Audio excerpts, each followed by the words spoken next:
Simpsons Hit and Run 2 would have added planes, but the publisher passed.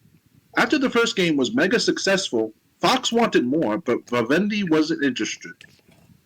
The original Simpsons Hit and Run, released 20 years ago in 2003, ended up being a massive hit and sold millions of copies, so a sequel featuring planes was planned.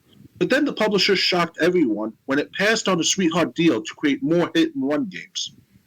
Developed by Radical Entertainment and published by Vivendi, The Simpsons Hit and Run was a semi-open world GTA-like video game starring the popular Simpsons family and a host of other characters from the long-running animated show. It was released to positive reviews in September 2003 on PS2, GameCube, and Xbox. It also sold incredibly well, was beloved by fans, and had a development team that was excited to create more. And Fox, as well as the folks behind The Simpsons, wanted more and offered a deal to Vivendi that would have led to potentially 5 more sequels, but the publisher passed, according to folks who worked on the game. In a new video interview from MinMax, 6 of the original developers and producers who worked on Hit and Run sat down to provide an oral history of how the popular game came to be. During the discussion, executive producer John Melchior, who worked with Fox, explained that the sequel was a no-brainer for everyone involved. According to McCoy and the others, while the original Hit and Run only featured cars and trucks, the planned sequel would have featured blimps, airships, and planes. We had lots to go on The Simpsons Hit and Run. This was going to be a franchise, no doubt in anybody's mind, McCoy said. Hit and Run programmers Kerry Brisbois and Greg Mayer further revealed that work was being done on a towing mechanic that would have let players drag around wagons and trailers behind cars.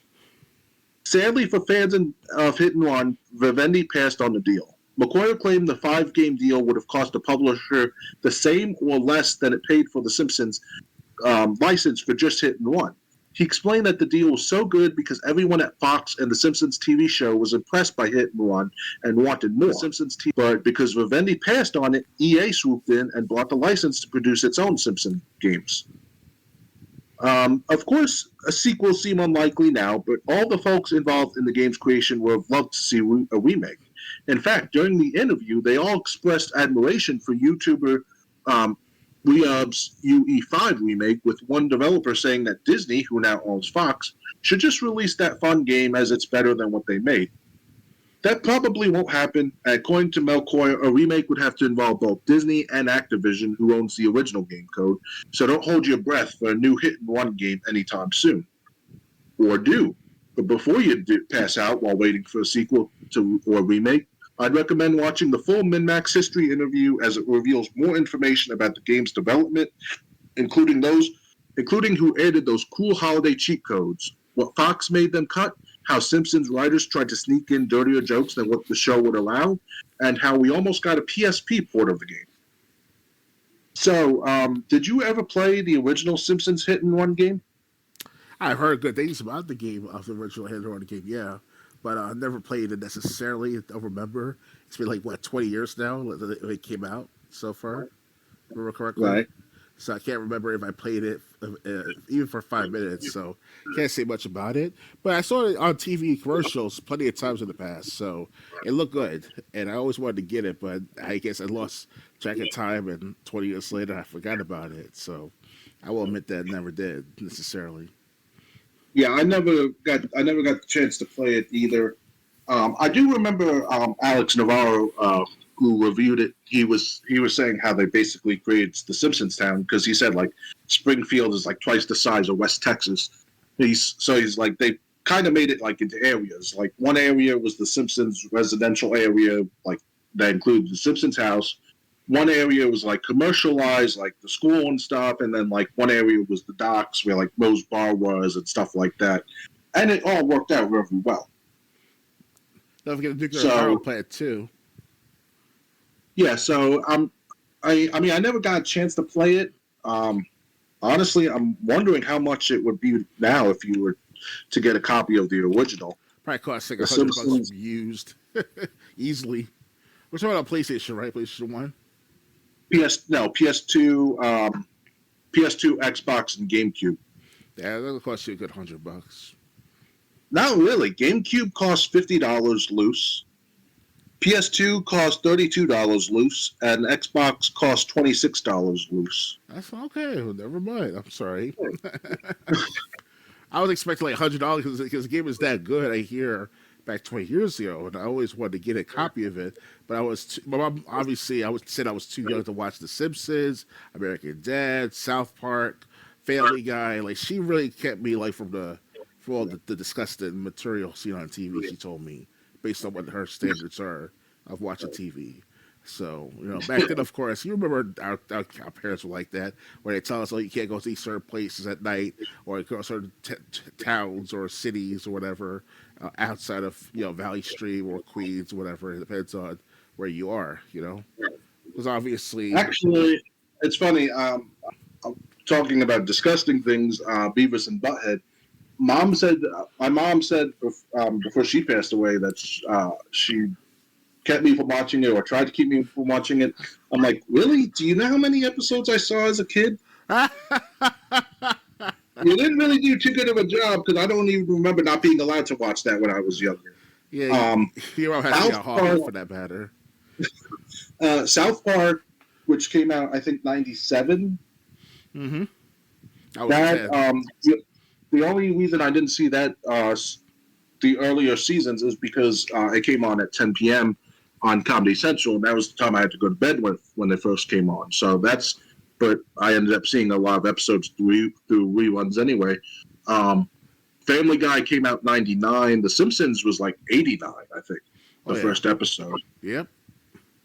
And if I recall correctly, what comes down to certain, like, I know this may be off topic partially, but because of wrestling lasts from 7 p.m., 8 p.m. until 10 p.m.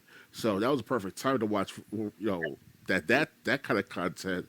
But my mom didn't want me to watch that either. So it's like, she really kept me from a lot of, the degeneracy, she calls it, last time I checked. So it's kind of think her at first, but then later on it's like, wrestling, I still watch wrestling anyway. When she was like not well aware. So more power to me. I watch WCW every week, while I was just like sleeping or away from the house or whatever. So yeah, I mean a lot of the stuff I missed out on. It was if it was like on like at 10 p.m. and like I had a strict bedtime at 10 p.m. when I was growing up. So only during the week, Fridays and Saturdays, my mom sometimes didn't care. Excuse me. And then like when I got to like ninth or 10th grade, my mom stopped giving me a bedtime. She's like, if you go to school the next day, I don't care what time you go to bed. Yeah. Our moms are pretty much give up after a certain age because obviously we're going to see the world the way it is, and that's a good thing after a while, More freedom to us guys, And I wish I could have started watching at least the WWE back in 97, 98 instead of the WCW. But at first, but it's a good thing I did watch WCW because, because of WWE in libraries and stuff like that, you can watch it anytime on the internet. With WCW, like, it's kind of like a bit hit and miss because you got to search for that shit, WCW content.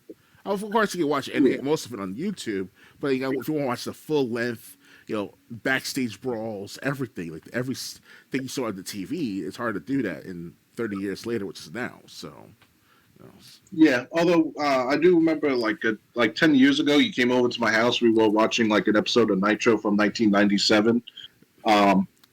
And I remember, like, whoever uploaded it to YouTube left the commercial for the all-new AOL 6.0. And you and me were laughing like, damn, how obsolete is AOL 9.0, let alone 6.0? Yeah, after 9.0, 10.0, that's when the internet just started turning to this not freeware, but free flow. Like, you don't need an actual disk or an actual downloadable program. Now everything's built in, the chips and all, in the computers and the Ethernet cord and stuff like that. So that's a good thing. So yes, but I don't even remember there being a 10.0. I was waiting for the longest time. Like 9 came out, 10's got to come out sometime, and I just never heard about it. Yeah, by the time when Verizon became Verizon, because Verizon was 9X and Bell something or Bell Dell or some. It was definitely 9X back in the 90s and late 80s and all. By the 2000s, it turned into Verizon, and then we had Verizon since 2004 for internet services. Yeah. So here And in to my go back home. and to go back to the Simpsons, I know a lot of people are not happy with the Simpsons now, um, with the direction of the Simpsons, especially Homer's not going to be allowed to choke Bart anymore. Um, I actually heard someone actually came up with a way to end the Simpsons. Did you hear about this? It was just an idea, but it was pitched actually to writers. Did you ever hear the idea? What one idea suggested was to end the Simpsons? It was I don't know that exact specific thing, but I remember that Bart posted out stop being choked by Simpson, by Homer Well, Simpson. that I heard about that Homer one. now likes to choke Bart. That's kind of new, but years ago I heard someone suggested a way to end the Simpsons. Just have like the Simpsons being chased, and like they go through this door, and like on the other side of the door is like the 1989 Christmas party, which was the first episode. Yeah. That way the series just goes on in like a whole loop. Okay. Now that'd be interesting, Because I right think, there. yeah, because I think Bret Hart was even on the Simpsons at one time. At least once, yes. Yeah. But Wow. anyway, yeah. So the Simpsons hit and run. It's most likely not going to happen sequel wise. Um, you can still get it for relatively cheap on well, at least for PS2 and Xbox. GameCube will run a little more, but it's still under $60. Like regardless what system you choose, it almost came out on PSP. Would have had sequels, but the publisher for some reason didn't want to do it. And it went out of business, right? I know it's just the license went to someone else. Oh. Do you know who has license now? Or what company? I think they said EA. EA. Yeah. Oh, that's not good. I mean, Yeah. at first it was good 20 years ago, but now it's like 20 years later. It's like, yeah, that's like toxic right there, almost near toxic. Not to mention, if they were going to make a sequel, Activision has the right to the hit and run game code. So EA would have to do business with Activision / Microsoft for there to even be a sequel possible. So Microsoft, Activision, and EA have to come together to make this sequel happen. Yeah. Interesting. Okay, well, they have to come together one day for the Xbox Series X and S. Exclusive to that system. Right. I mean, that could sell millions upon millions, but first million copies within a month or something. That'll be like a great feat, a great gesture to the company itself of Microsoft. Because even though Phil Spencer admitted defeated what the Series X and S is, game selling and stuff like that, he literally said that not live, but in a podcast or two, and it was like he gave up and literally directly in front of us. And if you really want to redeem himself, make this Simpsons game come true before the end of the cycle of Xbox Series X and S. Yeah. Yeah. But anyway, if you never played the original, try out the original. I will probably be trying it out because I'm going to be stocking up on retro games in 2024. That's at least my plan.